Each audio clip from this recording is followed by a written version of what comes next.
That's what the Well, I number told you, banger. that's what brings it to life. That's crispy. Hip hop. Yeah. Was popping like pork and scrambled eggs in the morning. Yeah.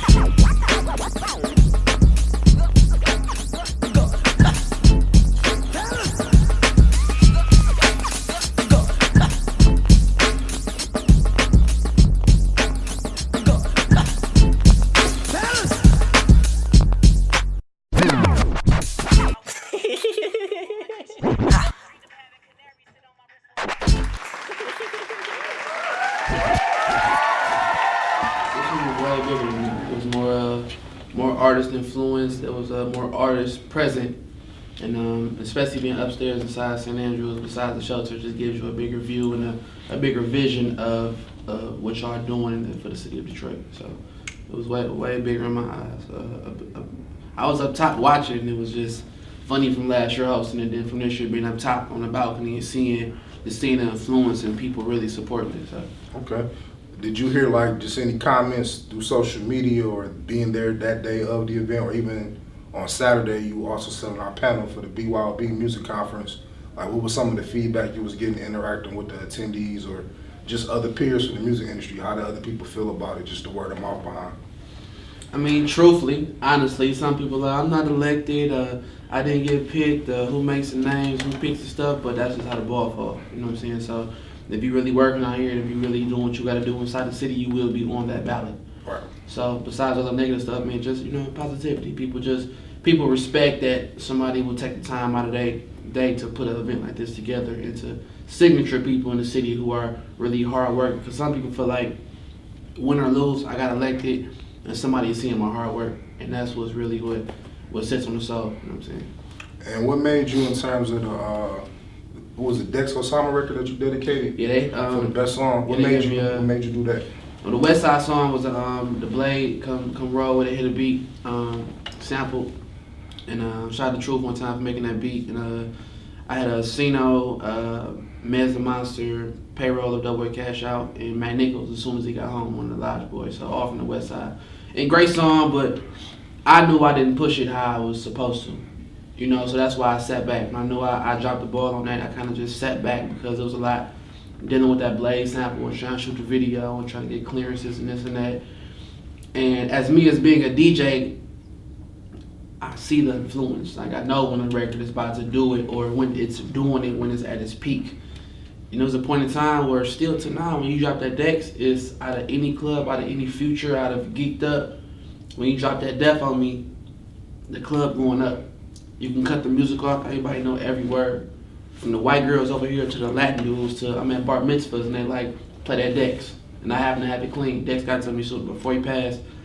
He came by the station when we premiered it. Me and Messina was in the building, and that's how I got it clean. That's how I service it to the DJs so they can have it at all these other events to play clean. So I just know when you know a record is, I can't take the award for something as me being a DJ. And I know it's something better, you know what I'm saying? I know somebody, that record did it. RJ put his ass into that, so right. Shout out RJ Lamont one time. And that's part of the home team. You and RJ do a lot of stuff together, right? Yeah, he was just on air with me this past Sunday. We're in a new joint. He actually just started up his own label, so okay. RJ Lamont Sound, so big up to the city. Shout out RJ Lamont, man. So being that this is your time, your moment, I kind of wanted to take a different approach. I've seen some of your other interviews and how people, some of the questions that ask you. But one question I felt that a lot of people touch on is with your branding as far as the Detroit line. And originally it was 35-25 that you was branding with the line, and you kind of switched over to Detroit, or still both? Well, really, Detroit is something up under 35-25 clothing. Okay. So everything is up under 35-25 clothing, but that was just something I branched off just for Detroit. I feel like when I was feeding the streets, I was trying to feed them something that they wasn't hungry for, you know what I'm saying, that they wasn't ready for. So, and that's I'm like, well, cool, let me give them some candy. That's how Detroit is. Everyone loves candy, everyone loves pizza, some sweets, and then we get back to the steak, you know what I'm saying, we get back to the lobster. So, okay. And it happened to pop up. It was something, I had a store inside Greenfield Plaza, and this girl, she had this shirt with some lean on it, and one of my partners, and it was just selling like this. So I just sat back one day, and I'm real Detroit minded, and I was like, Detroit. I went and researched it. I wanted to research what Detroit meant. It means straight, original form. So it means the original Detroit, before all the violence, before all the killing, before all the murders, before all the negative energy, we was Detroit. That was where we started at. So some I pitched for schools, and I put the box around it because I feel like Detroit people, they don't think outside the box.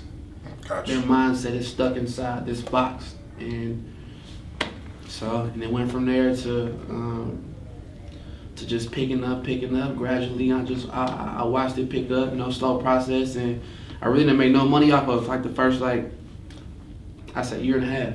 I was just taking L's, passing it out, and before you know it, Mr. Allen's picked up on it, and I just started making money off of it. So when people say it's your clothing doing, I just started making money. I've been doing clothing since I was 20. You know what I'm saying? I'm 26 now, so I just started making money off that. So you just dropped a little clothing line gym right there. Yeah. Like you got to start it up first before the profits start coming. You think you're gonna make money quick?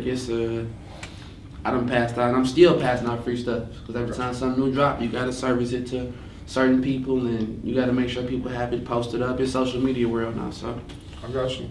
So as far as your passion for clothing, and being that you recently branched off of that with your brand extension, obviously 3525 DJBJ, what made you pick clothing as a natural progression from doing your DJing, being a radio personality, and just doing music? What was like the natural choice of? Well, really, I always wanted to be a brander. I always wanted to brand myself, and I know for my name, people tend to like stuff they don't know about.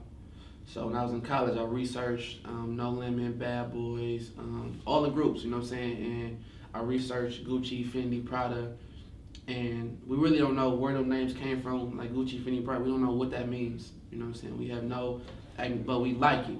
Right. So I mixed in clothing with the music industry. So music is No Limits, clothing is the Gucci, Fendi, Prada stuff. And one day I went to Northland Mall, I got a hoodie, and I just put 3525 on it in regular block letters. It was a black hoodie, white print, and I had went out that night. People like, what's that? I'm still DJBJ at this time.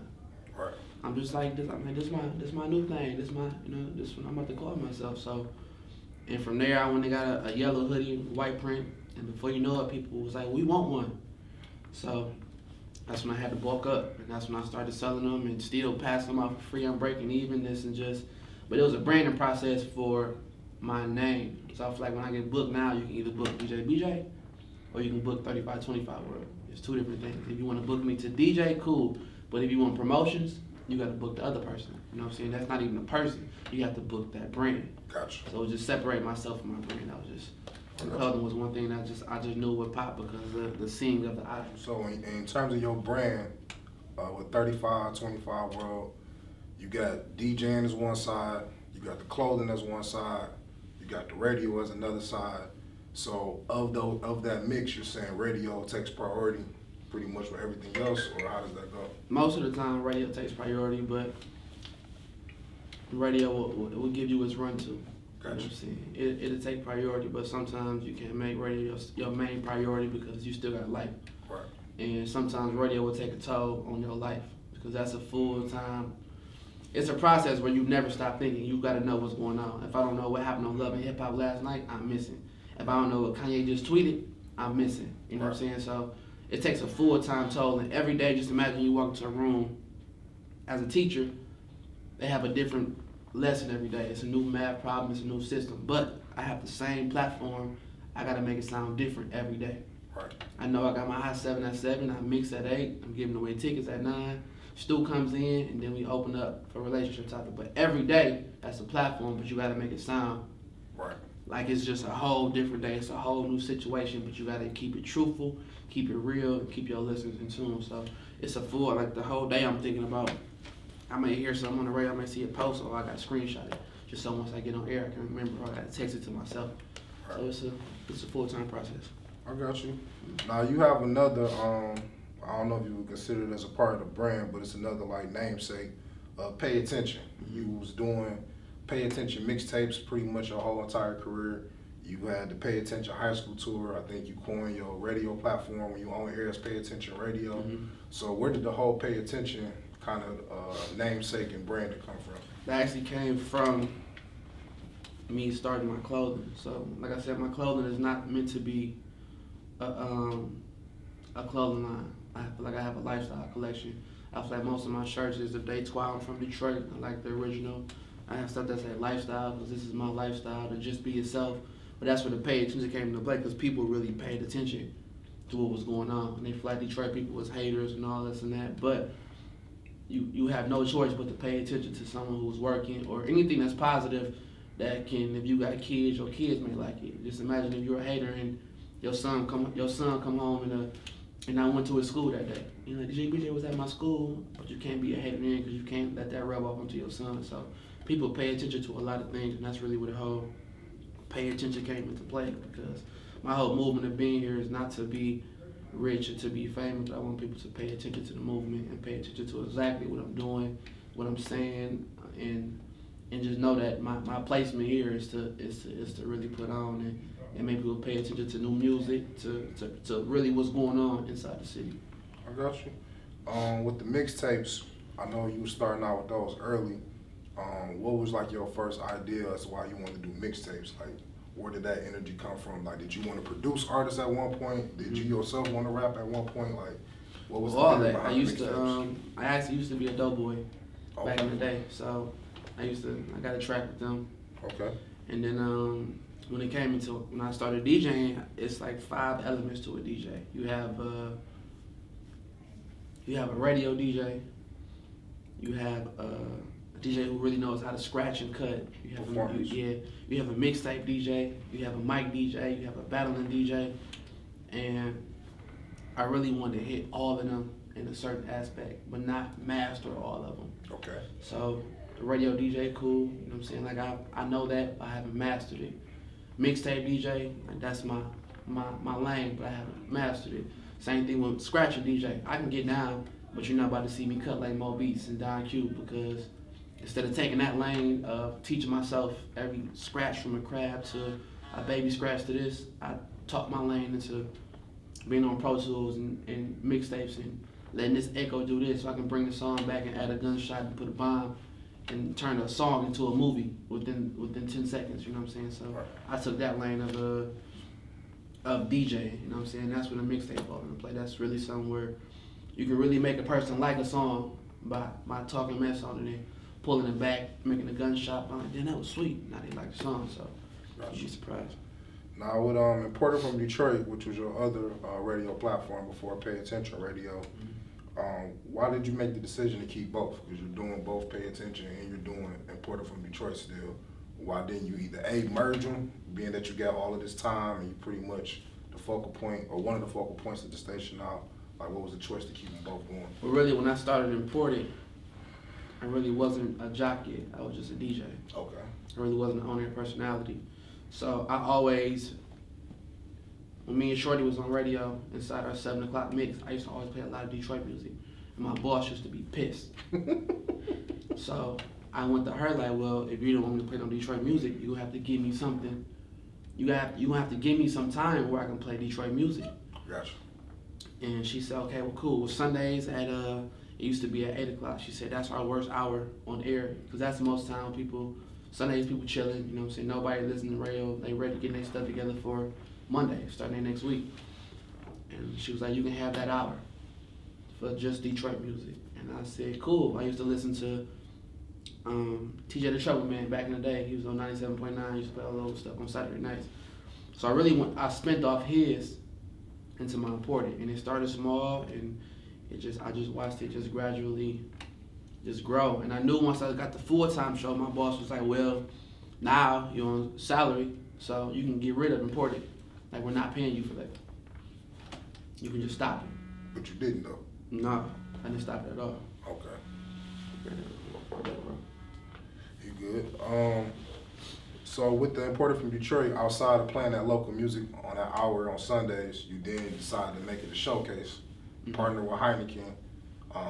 Your showcase is revered as being kind of like, for people who've never experienced performing on the real stage, you know, being backed by a real crowd, that's like the novice point for new artists to kind of get their name going in the city. It's like if they can perform on Imported from Detroit, that's the first step to like their own vision of their city takeover. So can you just talk about, like, as far as when you turn it into the showcase aspect, like, how did you see it growing? Like, kind of like having an idea, but just seeing it grow and kind of take up a life of its own.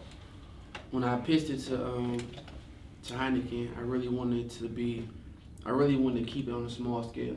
I never really wanted to get big, but once I seen it start growing, you can't tell a caterpillar it can't be a butterfly, you know. So I wanted a platform for artists to signature them, because everyone was coming at me full force, like, you know, here go my song, here go my music, here go this, and it's like, I'm just like, listen, it's one of me. It's one of me, and it's so many people coming, and I got to the point where it was like, don't talk my head off, just show me. Gotcha. Forget all that talking, just show me what you got. And that's really when I pitched that out, like, listen, this is a platform where it is okay to be yourself. Like, do you. You know what I'm saying? Some people try to come on air and not do them, but on that stage, you have to do you. You have to know how to appeal to a crowd. You have to know, have your music mix and master. You have to know what it's about when you standing in front of 400 people and 15 of them is your fans. Your fans know your stuff, but you got to make that crowd know your stuff. Right. And that's when it grew from the first time I had all the main people on it, like Sino, Bodie, and it was a competition still, but I feel like that was just to signify, you know what I'm saying? Days Loaf was on one, she lost. Okay. Yeah, and I think she lost to Louis V. Stunner or something, but that was just something, just like you said, to get people's name rolling. I'm screaming them names out on the radio, all the commercials. It's free publicity. You can't beat people with free publicity, you know what I'm saying? So I feel like the platform is growing, and I really want it to be big enough so where one day it hits Shane Park. Okay. Where you got just imagine an all local show at Shane Park. The last imported Doughboys, Vez, they had to walk right past each other. And it felt good to me that I can have both of them in the same building and nothing pops off. It's just because they know, like, if something pop off, then it's the radio station, it's BJ. It's no telling what's going to happen. You know what I'm saying? So it was a blessing that it was just, everything was cool, and I feel like we coming back together slowly, man. We coming back together just to be, get that money, get that meal ticket. And I think the last thing, as far as your different products and platforms, you got this 8 bars challenge that started up last year. Now you're doing the 8 bars challenge, Freestyle Fridays. Talk about a little bit your thought process behind that.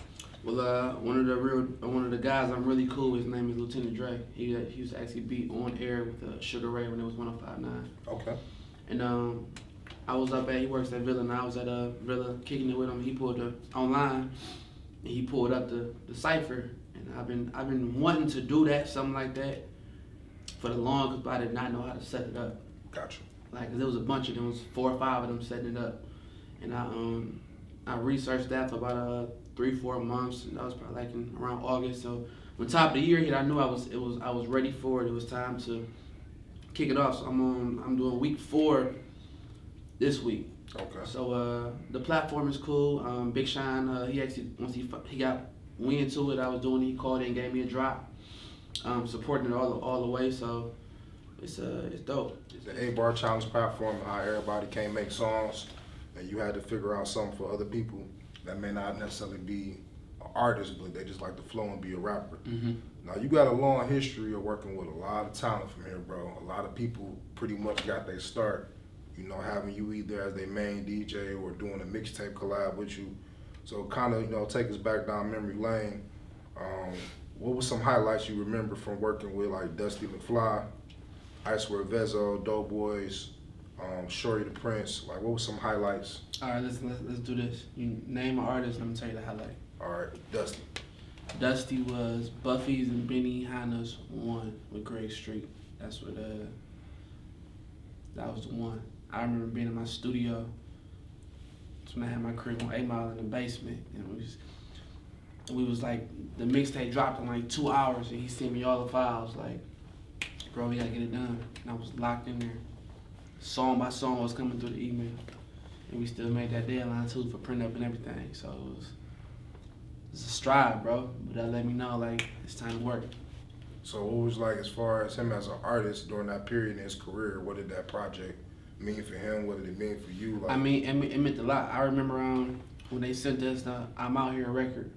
It was Labor Day. It was Labor Day mixing holiday. So for all artists to drop records right on holidays, it's great. But they mix it, all the DJs on air. I just remember dropping it first, and we turned up the whole station ring. Like, what's that? I'm Out Here. And, you know, that's when all the wine stuff, Dirty Glove. The city was just turned up.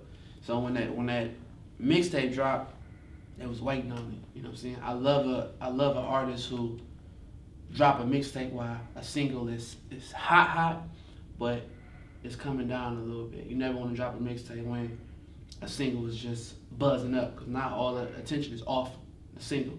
It's on the mixtape. So Right. I love it. It was a good proposition. ASIR Vezo.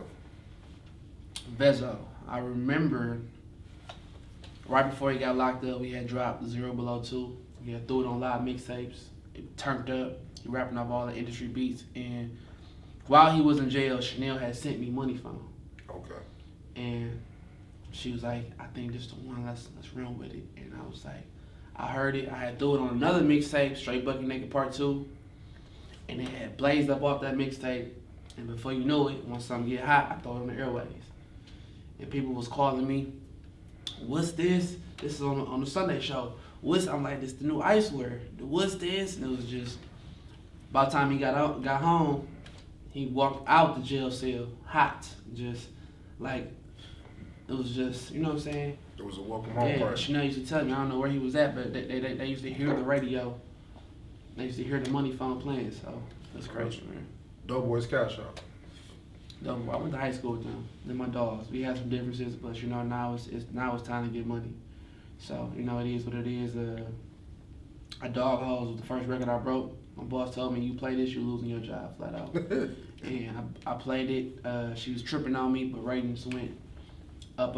Next thing you know, Good Ass Day, Mob Life. Before you know what it is, what it is. You know what I'm saying? So we had our differences, you know, from a lot of things that happened, but you know, now we back on the grind and I'll be back linked up trying to get some money.